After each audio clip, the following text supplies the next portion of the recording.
और स्वाभाविक रूप से अलग अलग क्लाइमेटिक जोन होने के नाते अलग अलग क्षेत्र में अलग अलग प्रकार की बीमारियां देखने को मिलती हैं।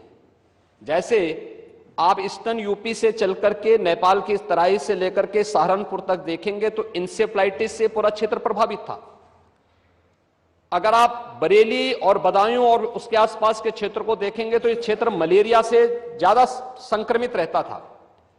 वाराणसी से लेकर के प्रयागराज, लखनऊ, कानपुर होते हुए अगर आप फिरोजाबाद, आगरा तक पहुंचेंगे तो ये पूरा क्षेत्र डेंगू से प्रभावित है। अगर बुंदेलखंड क्षेत्र में अगर आप देखेंगे तो ये क्षेत्र चिकुनगुनिया से प्रभावित है। बिहार से सटे हुए जो हमारी सीमाएं हैं वहां पे हम देखेंगे तो कालाजार इन क्षेत्रों में ज्यादा प्रभावी रूप में देखने को मिलता था। और सरकार के द्वारा जो समन्वित प्रयास किया गया है, आपने केवल डेंगू की चर्चा की, बीमारी डेंगू पूरी तरह नियंत्रण में है और सरकार के द्वारा समय पर उठाए गए कदमों का परिणाम था।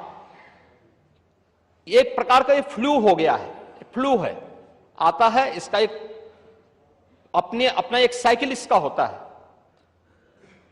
लेकिन मुझे आश्चर्य होता है कि जो सदस्य यहां पे प्रश्न उठा रहे थे, आप एक बहुत सीनियर सदस्य हैं, वो तो जब चिल्ला रहे थे तो मुझे उनके स्वास्थ्य की भी चिंता हो रही थी, रविदास मल्होत्रा जी की। उसको आपने जो बात कही है वह ब्लड ट्रिप नहीं था, उसको प्लेटलेट्स कहते हैं, ठीक है ना, प्लेटलेट्स कहते हैं। और वह पर्याप्त मात्रा में हर जनपद में आज के दिन पे उपलब्ध है।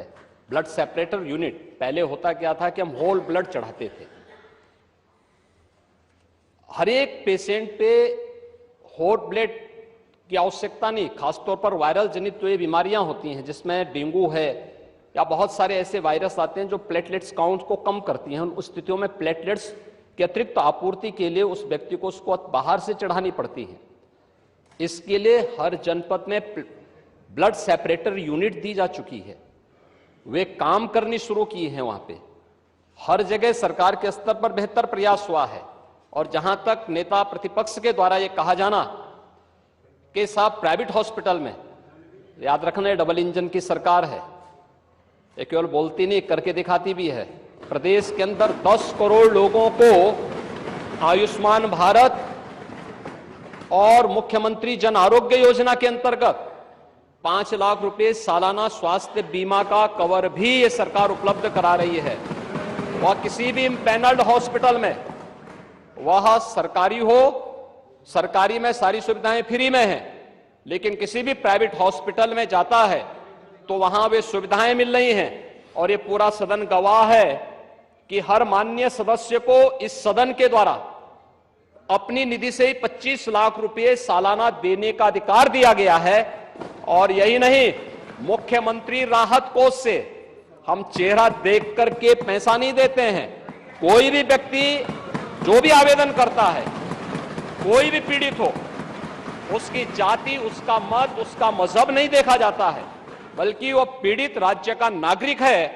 उसको प्रदेश में, देश में या दुनिया में जहां कहीं अच्छी स्वास्थ्य की सुविधा मिलती है, और सुविधा के लिए मुख्यमंत्री राहत कोष से भी हम पैसा देने में कोई कोताही, तमाम मान्य सदस्य विपक्ष में बैठे हुए हैं, वो हर व्यक्ति इस बात को कह सकता है।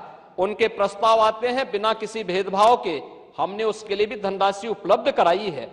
आयुष्मान भारत और मुख्यमंत्री जन आरोग्य योजना भी है, आभारी आदरणीय प्रधानमंत्री जी के, जिन्होंने आयुष्मान भारत जैसी योजना दी, जिसमें हर गरीब से गरीब व्यक्ति भी आज अपना उपचार किसी भी अच्छे कॉर्पोरेट हॉस्पिटल में भी करा सकता है, और देश में भी करा सकता है, दुनिया में भी कहीं करा सकता है।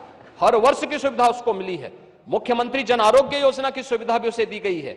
इसके अलावा माननीय विधायकों को भी 25 लाख रुपए तक खर्च करने का अधिकार दिया गया है। और इसके साथ ही मुख्यमंत्री राहत कोष भी उसके लिए उपलब्ध है। इसलिए समस्या केवल इस बात की नहीं कि हम समस्या के समाधान की ओर जाएं, समस्या केवल हर मुद्दे का राजनीतिकरण करके समाज में अव्यवस्था पैदा करना, लोगों में असंतोष पैदा करने का जो कुत्सित प्रयास किया जाता है, वह तो कोरोना कालखंड में भी लोगों ने देख लिया था, जब आप लोग बहका रहे थे लोगों को कि वैक्सीन मत लगाना। ये मोदी वैक्सीन है और लोगों को गुमराह कर रहे थे। परिणाम क्या है? मोदी जी के शासनकाल में, उनके मार्गदर्शन में हमारे वैज्ञानिकों के द्वारा बनाई गई दोनों वैक्सीन दुनिया की सबसे प्रभावी वैक्सीन है। दुनिया के अंदर तमाम देशों में कोरोना महामारी के मामले बढ़ते हुए दिखाई दे रहे हैं। भारत में कोरोना कंट्रोल है और उत्तर प्रदेश में भी पूरी तरह नियंत्रण में है, कहीं कोई समस्या नहीं है।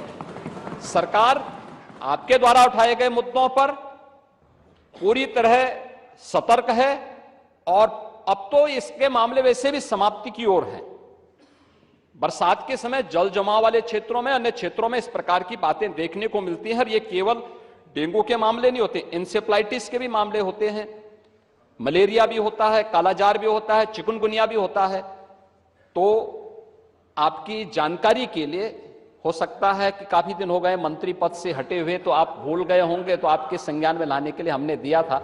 इधर रहते तो हो सकता है कि कुछ लॉलीपॉप मिल भी जाता, लेकिन वहां रहकर के अब वो कभी नहीं मिलना।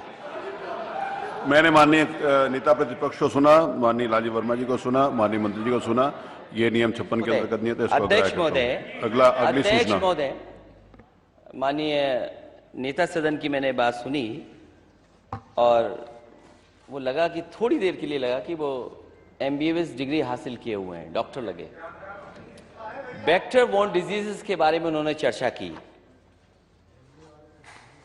मैं केवल 2 घटनाएं बताना चाहता हूं राजधानी लखनऊ की।